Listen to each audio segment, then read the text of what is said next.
Andito po kami sa gitna ng Pisces Street. Pisces, tsaka ng Virgo. Virgo. Ngayon, iikot po kami Para ipakilala sa inyo ang mga tao dito. nakatira dito Sa S2.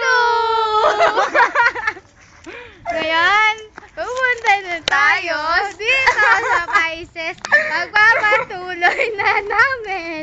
Yay! Ano kaya na? lang. Ayan, continue ko na. Ito po papakilala muna namin sa inyo. Sino-sino kami. Ayan po, yung nasayaw na yan ay si April, aka Pa-Opi.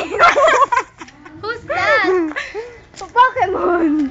At ito naman, si Princess, aka Tita Ses.